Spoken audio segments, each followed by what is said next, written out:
Rose Ella Morton's journey tracing her ancestors took her to the Middleton Plantation in Charleston, South Carolina in 2002, where she discovered her direct relationship to a key figure in the American Revolutionary War. This would be my great-grandfather, Goodloe Harper Yancey, because he's the one that had a baby by. He had Ella. You did something so powerful and so unique. You took a trip down your ancestral history, literally. Right. Take me back to the beginning. Tell me about that. I was in front of my mother's house one day, and I was picking up my kids. And my brother was outside, and he had been doing research, and he had some pictures. And he said, "Look at this picture. This is our last slave owner." I said, "What?" I said, "Let me see." And as soon as I saw the picture, I kind of like froze. I got scared. I couldn't understand what I was feeling. Something about his face. I felt he could hurt me right there on the spot. I felt he could control me. It was just, I was afraid. And I didn't like the feeling I felt. It was really weird. And that's what got me all involved and want to do to find out what had me so afraid. You tied together all of these different pieces that led you to different plantations. You even wrote a book that highlights the story. Tell me about your journey with acquiring all of the different documents. We went to the libraries. I started doing my ancestor research on family trees and stuff and going through that. And my brother, he had started at about 16 years old. He was going down to my grandmother's house in Alabama. And he would ask her, she was still alive then. He would ask her about things and she would tell him stories. At that time, I wasn't interested in everything. But then all the stories she told helped me into my journey because I started putting all that stuff together.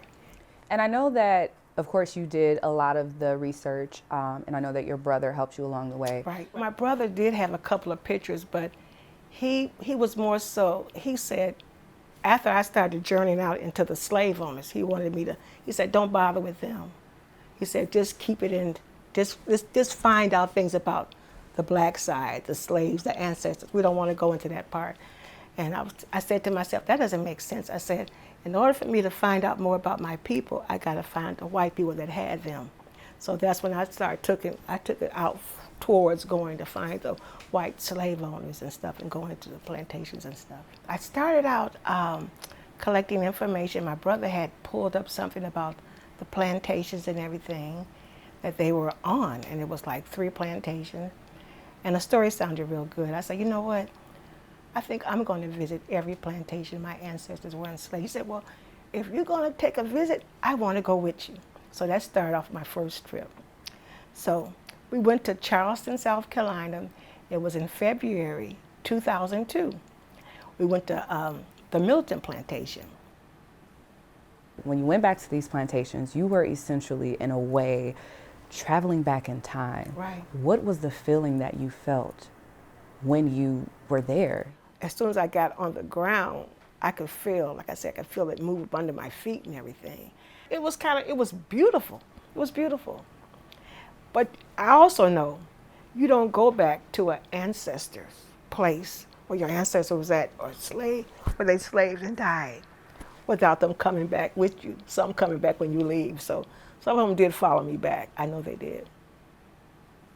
So you are a part of the Daughters of the American Revolution. Right. Which not many black women are a part of. Right. How did you become a part of that group? My great-grandmother, Ella, who I'm named after, Ella Snow, she's a product of the slave master's son. His name was Goodloe Harper Yancey, and she couldn't tell nobody that was her father. Her great-grandfather, which was named James Yancey, served in the American Revolutionary War.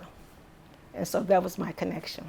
What does it mean to you to be a part of the Daughters of the American Revolution as a black woman? The first black woman, she joined the group in 1977.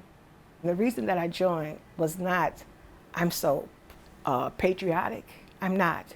The main purpose, which only I care about, is to taking my grandmother, great-grandmother, from the position of couldn't claim her father to her record being in Washington, that she is the daughter of this man, and that's what I wanted. And I'm sure that you plan to pass this journey along to the generations to come. Why is it important for them to have access to this information and to be able to continue that legacy? Well, I don't want them to ever be ashamed of where they came from. And I want to know that was very important people, that that were strong, that they had to be strong so they could survive, you know. Certain times bring about different feelings. Like right now we're in the feeling where everybody wants to find out. But will they want to find out? Will they really care about it? I really don't know. But if they do, everything is there for them. Watch One Detroit, Thursday at 7:30 p.m. You can find more at onedetroitpbs.org or subscribe to our social media channels and sign up for our One Detroit newsletter.